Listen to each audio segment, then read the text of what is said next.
Hello everyone, I'm Jack Fisher and welcome to my world. And of all the movies I've been looking forward to in 2021, Spider-Man No Way Home was always at the top of that list.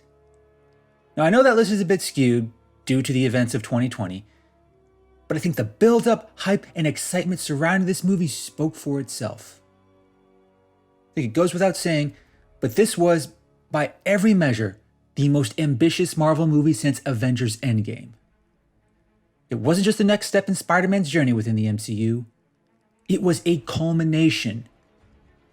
What began in Captain America Civil War was all coming to a head in No Way Home. All the choices, consequences, teenage melodrama, and responsibilities finally converge in this big, epic conflict. It might not have been on the same scale as Avengers Endgame, but for Spider-Man, it sure as hell felt like it. Now, before I give my review and reaction to this movie, I want to give a major spoiler warning. In order to fully appreciate this movie, I'll have to share some important details. If you've seen the trailers or have been following some of the rumors surrounding this movie, you probably know which details I'm referring to. But believe me, if you want to experience the full impact of this movie, it helps to avoid spoilers. But even if you don't, it doesn't take away from what this movie achieves. Because, and I promise I'm not being hyperbolic here, No Way Home is one of the greatest Spider-Man stories ever told. Not just the greatest Spider-Man movie, the greatest Spider-Man story overall. I won't go so far to say it's the best. I'll just say it delivers everything you could want in a great Spider-Man story.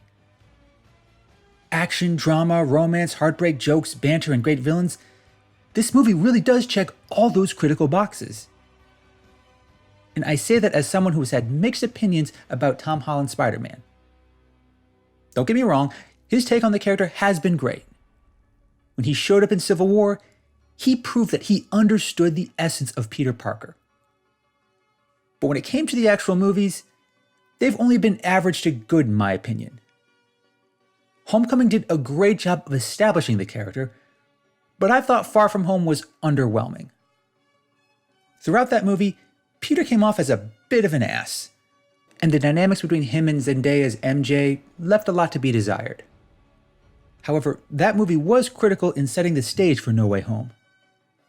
And there's just no way this movie could have been as great if Far From Home hadn't ended the way it did. As for what made it so great, well, this is where I get into the spoilers, as well as the true breadth of this incredible story. It actually picks up immediately where Far From Home left off, with Spider-Man's identity being revealed to the world, courtesy of Mysterio and J. Jonah Jameson, once again played by J.K. Simmons.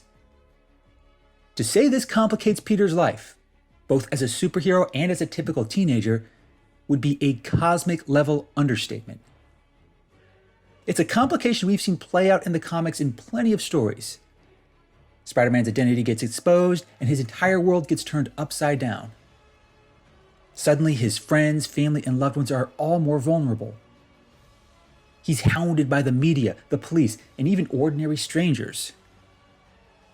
He struggles mightily to live his life and be a responsible superhero. And, despite his best efforts, there are major consequences to this revelation. It certainly doesn't help that Mysterio sold a lie to the public, pitting himself as the hero and Spider-Man as a murderer, something J. Jonah Jameson relentlessly pushes. While Spider-Man certainly has his fans and defenders, there's no way around it. He is a controversial hero at best, and an unheroic menace at worst. To his credit, Peter does try to live his life as best he can under these new circumstances throughout the first parts of this movie. Sure, it requires him and his Aunt May to move in with Happy Hogan for a while, but he still makes the effort, which is something we rarely see in the comics, mind you.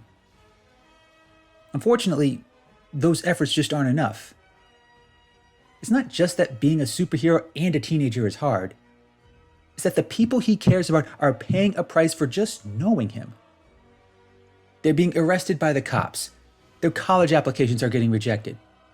Their entire futures are getting derailed. All because of him.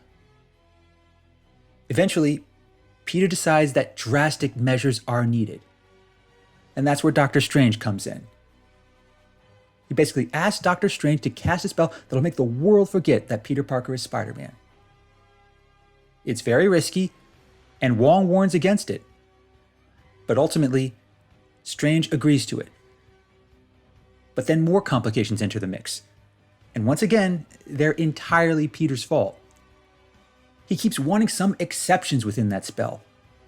That way, not everyone forgets. He effectively wants to undo some of the biggest consequences from his battles against Mysterio, but not others. In other words, he wants to absolve himself of certain responsibilities, a recourse that never pans out well in any Spider-Man story. And in No Way Home, the impact spans the entire multiverse. That's how we end up seeing familiar faces from previous Spider-Man movies, namely those not starring Tom Holland. We see Alfred Molina's Doc Ock return. We see Willem Dafoe's Norman Osborn return. We also see Electro, the Lizard, and Sandman. They all arrive from the multiverse because they too know that Peter Parker is Spider-Man.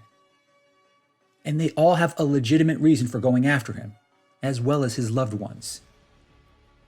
This leads to some incredible battles, which feel like they were ripped straight from the comics. But these battles don't play out like a standard superhero narrative. And it's here where No Way Home really shines. Because once these characters realize they're in a different universe, and the Peter Parker they're fighting is not the Peter Parker they know, that changes things. Their motivations quickly come into question. And the same thing happens with Peter. Suddenly, he meets these dangerous villains from other universes. All of them suffer from their clashes with Spider-Man. A few even end up dying. Even if much of that was their own damn fault for the most part, Spider-Man is still responsible on some levels. Now, it would have been easy for Peter to just say it's not his problem, because for the most part, it isn't. Other versions of Spider-Man put those characters in that position. And sending them back to their respective universes wouldn't even be that difficult. Doctor Strange himself provides them with all the tools they need. He even frames it as necessary, citing the inherent instability of the multiverse. But this time, Peter does not take the easy way out. It's already his fault they're in his universe in the first place. Sending them back to their universes to suffer isn't just irresponsible. It's a dick move in the utmost. So, against the advice of Doctor Strange, as well as every fan who knows even part of the history behind these characters, Peter tries to help them.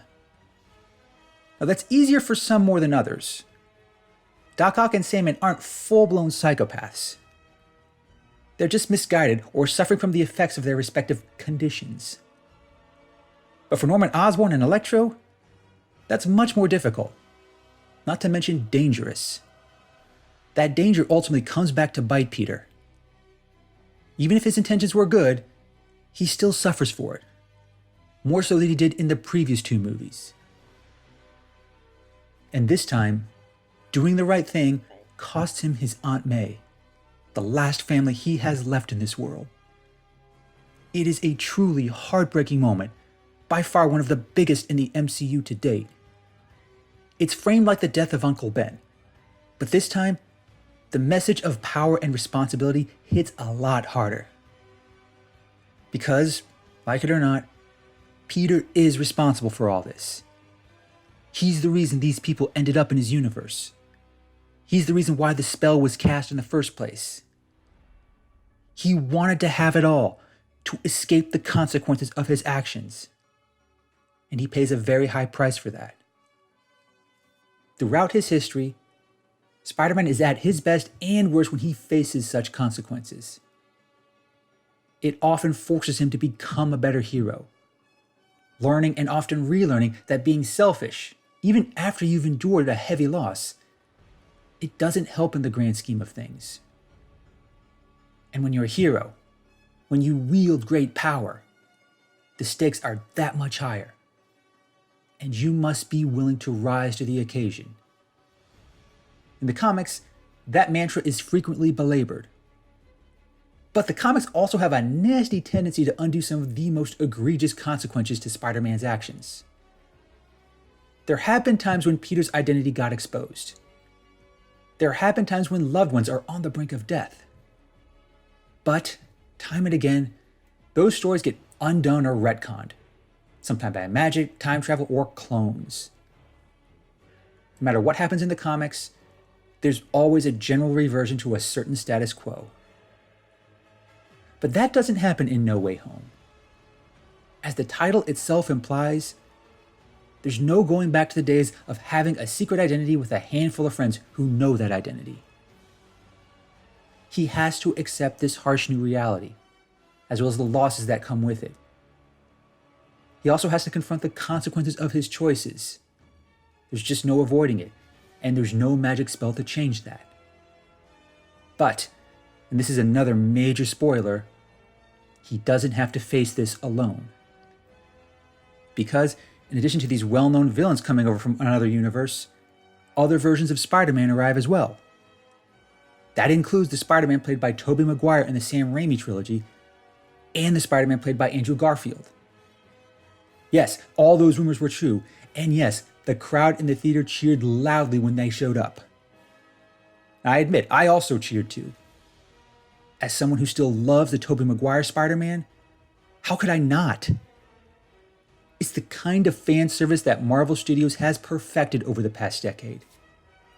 But this one really raised the stakes. And it wasn't presented as just some gimmick to have Tom Holland, Andrew Garfield, and Tobey Maguire interact. Their team-up was necessary in the end. Peter, specifically the MCU Peter, needed their help to stop all these villains. Norman Osborn and Electro were the most tenacious, and seeing 3 generations of Spider-Man come together to take them down, I just cannot put into words what an amazing sight that was. But as amazing as that spectacle was, it was the ending to No Way Home that truly sealed its greatness. Because in order to end all this, in order to set things right, Peter had to make another hard choice. It's a choice that costs him much of what he gained in the previous 2 movies. I won't spoil all the details, but it ultimately leaves Peter very alone and very vulnerable. It's truly tragic and heartbreaking, especially after coming so far with MJ. And their chemistry in this movie was worlds better than what we saw in the previous 2 Spider-Man movies. But in the end, he knows he's making the right choice. He accepts that burden. And he doesn't let that or everything else he's lost stop him from being Spider-Man. It is, in so many ways, the perfect manifestation of what makes Spider-Man so great. It's not just about him being a hero, saving the day, and managing a double life. It's him making these heartbreaking decisions, shouldering these responsibilities, and still finding a way to carry on, being the friendly neighborhood Spider-Man that we all know and love. The first 2 MCU Spider-Man movies took their time building up that story. Spider-Man No Way Home just brought it all together. It was ambitious and grand in scale, but it also wasn't without its flaws. It really did feel like a lot of things got rushed or glossed over in the beginning. We really didn't get to see much of how Peter Parker functions in a world where his identity is exposed. But that didn't make the totality of the story any less impactful. And the events of that story have major implications for Spider-Man as well as many other characters, most notably Doctor Strange. The 2 post-credit scenes even hint at some of those implications. It's hard to know what will come of them, but whatever they might be, No Way Home is still an amazing ride, as well as an amazing culmination for a story, a character, and a shared universe. There will no doubt be other Spider-Man movies. There will no doubt be plenty more Spider-Man comics telling epic stories of Peter Parker and his many responsibilities. But whatever the future holds, I believe that Spider-Man No Way Home has set a new standard for just how great this character can be. He's one of the most popular superheroes in history for a reason. He's not some superpowered alien, a billionaire playboy tech genius, or a living demigod. He's just a kid from Queens who got bit by a spider. He can be immature and reckless at times, but in the end, he'll do the right thing. He'll be the hero he needs to be. He'll be the hero we all need him to be. That's what makes him amazing. Thanks for watching, everyone, and thanks for joining me in my world. Please remember to like, comment, and subscribe. And until next time, take care and stay safe.